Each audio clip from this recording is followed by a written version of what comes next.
Muy buenas tardes, un gusto saludarles a esta hora en Argumentos, a quien les acompaña Soriemi González. Les recordamos nuestras redes sociales, @argumentosgb. Desde ya pueden enviar todos sus comentarios y preguntas para esta jornada del día de hoy, donde vamos a hacer este balance político de la dinámica también nacional y cómo influye también en todo lo que es la dinámica social en nuestro país. Y para eso vamos ya a presentar a nuestro invitado para el día de hoy, Andrés Ignacio Silva, quien es consultor político y también abogado. Gracias por acompañarnos el día de hoy en Argumentos. Soriemi, siempre un placer conversar contigo. Gracias por venir a nuestros espacios y como ves ya estamos cerca de finalizar este año 2024 y a nivel económico siempre se hace como un balance y se define, bueno, qué fue lo que hizo particular este 2024 y a nivel político también lo hacemos en este espacio, de hacer ese análisis de qué hubo de particularidad en este 2024, bueno, puntualizado casi que bueno a la mitad por el tema de las elecciones presidenciales, que fue uno de los eventos más importantes que ocurrieron este año, pero ¿qué balance le das a lo que fue este año en nuestro país? Bueno, Soriemi, voy a robarme una página de lo que suelen hacer los economistas y es que le voy a dar una palabra para definir el año. Hace poco el diccionario de Cambridge determinó que la palabra del 2024 fue manifestar. Y a mí esa me parece una palabra muy simbólica para lo que fue este año para el venezolano, porque para bien o para mal, el venezolano pasó todo el año manifestando lo que ellos deseaban sería la próxima situación política, es correcto. Entonces, a través de la manifestación, es decir, a través de recuperar la confianza de la gente, de que el proceso político tenía validez, a través de recuperar la ruta del voto, el debate público y nuevamente las campañas políticas que las habíamos perdido por muchos años en esa ruta de abandonar la vía electoral, y vimos cómo el venezolano se manifestó precisamente para volver a participar en las calles. Estoy seguro que el 2025 va a ser un año muy complicado, caracterizado probablemente por la polarización entre los sectores políticos, pero para bien o para mal podemos concluir que el 2024 fue un año donde el venezolano tomó cartas en el asunto y donde el venezolano reactivó la participación política que por tantos años se había perdido. Y eso fue un cambio importante realmente, ver esa participación de venezolanos en este proceso electoral que, como bien mencionabas, ya años anteriores no habíamos visto, pues esa decisión de los venezolanos y que justamente en esa jornada podíamos notarlo en las personas que desde temprano fueron a sus centros de votación, todas las personas ayudando con comida, con agua, pues fue un cambio realmente con elecciones pasadas en cuanto a ver al tema de participar, el ejercer el derecho al voto. Es así, por muchos años el venezolano se decía que estaba desentendido de la política o que los jóvenes en Venezuela eran apolíticos, y la realidad es que lo que existía era una desconexión del accionar político con resultados concretos. Uno de los riesgos para el 2025 es que esa confianza en la vía electoral o que esa confianza en que las acciones políticas llegan a tener consecuencias políticas reales puede estar en riesgo, pero hay una realidad y es que el venezolano demostró que cuando a través de las acciones nosotros nos activamos, se vuelve a tomar una participación activa en la vida pública, se pueden lograr resultados y por lo menos se puede hacer lo más importante que tiene el ciudadano, que es demostrar cuáles son sus exigencias ante los órganos del Estado.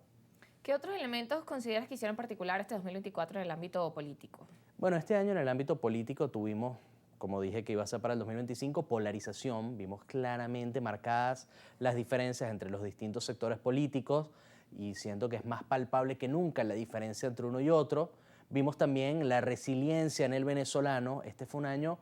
muy particular desde el punto de vista económico, porque mientras algunos sectores que venían repuntando los últimos 2 años a través de una especie de burbuja, sobre todo el sector gastronómico, el sector de producción y otros, este año pareciera que esa burbuja o se estancó o estalló y comenzó otra vez a retroceder ese aspecto económico. Esto se ve también ahondado por nuevamente esa discrepancia entre el bolívar oficial y el bolívar paralelo, entre la especulación de los comerciantes y otras áreas de la economía venezolana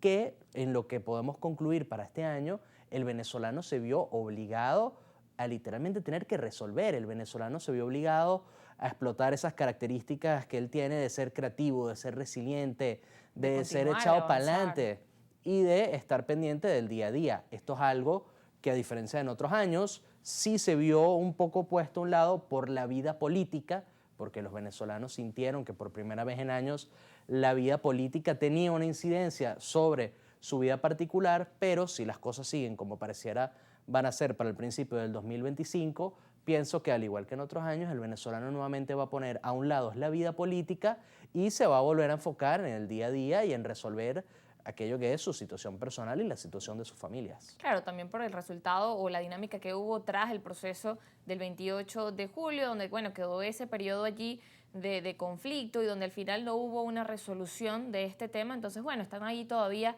a la espera de qué va a pasar y cómo también eso incide, lo mencionabas en el tema de, bueno, de manifestarse de los venezolanos, estar en las elecciones ahora. Siguen elecciones pendientes para el próximo año, una de las primeras, bueno, las parlamentarias, pero también hay otros cargos públicos que están allí, pues a la espera también de procesos electorales. Sí, tenemos una elección pendiente muy grande, que es la elección legislativa, municipal y regional en Venezuela, que se va a enfrentar a nuevamente un contexto de desconfianza del venezolano. Esta no es necesariamente una desconfianza por el sistema electoral en sí, porque el venezolano demostró en las elecciones presidenciales de este año que el sistema electoral es una vía válida para exigir aquello que los ciudadanos necesitan, pero por supuesto aquí hay un tema de transparencia muy importante, que es lo que el venezolano ha estado exigiendo durante los últimos meses, y es que el venezolano ve muy difícil acudir a un nuevo proceso electoral cuando todavía no puede acceder a la página del CNE a revisar los resultados del último. Y acabamos de tener una elección donde se escogieron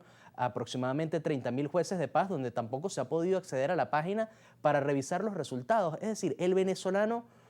más allá de imponer una postura u otra política, lo que quiere es transparencia en los procesos, porque después de toda esa ruta que se recorrió para reconstruir la confianza en que el venezolano acuda a las urnas, no podemos perjudicarla por la falta de transparencia y por la falta de acción de quienes están encargados. Ahora, ¿cómo avanzar ese proceso de transparencia y qué compete también allí, por ejemplo, a quienes están como autoridades del Consejo Nacional Electoral y a la vez también a otras autoridades importantes de nuestro país, por ejemplo, desde la Asamblea Nacional, donde se avanza en un proceso de reforma de las leyes electorales? ¿Qué medidas son importantes ir implementando, como dices, para avanzar a lo que se quiere, que es la transparencia en los procesos electorales? Bueno, en un mundo ideal, el paso más sencillo para recuperar la confianza de la gente, o por lo menos comenzar a transitar en ese camino de recuperar esa confianza, sería publicar los resultados en la página del CNE para que el venezolano pueda, mesa por mesa, revisar qué es lo que sucedió en la última elección. Ahora, si eso no va a suceder por cualquier razón técnica o aquella que argumente el órgano electoral nacional, pues el venezolano tiene que confiar en las otras instituciones para que estos puedan poco a poco construir proyectos que recobren la confianza. En estos momentos, la Asamblea Nacional tiene una cantidad de proyectos que yo pienso están un poco alejados de lo que el venezolano necesita, porque mientras se está buscando transparencia, se está buscando inclusión y desde distintos sectores de ambos bandos políticos se está buscando que se tiendan puentes y que se apueste por la negociación y el diálogo, están cada vez más cortando esos puentes e implementando nuevas leyes que parecieran alejar a un sector de la política nacional y un poco eliminar sus argumentos y eliminar su presencia, en vez de estar buscando nexos para tener mayor aceptación ante la comunidad internacional. Ahora, ¿qué pasos también hacer para lograr ese acercamiento, como decías, y no realmente que el venezolano se aleje de la dinámica política? Lo vamos a conversar luego de la pausa. No se muevan, que ya venimos.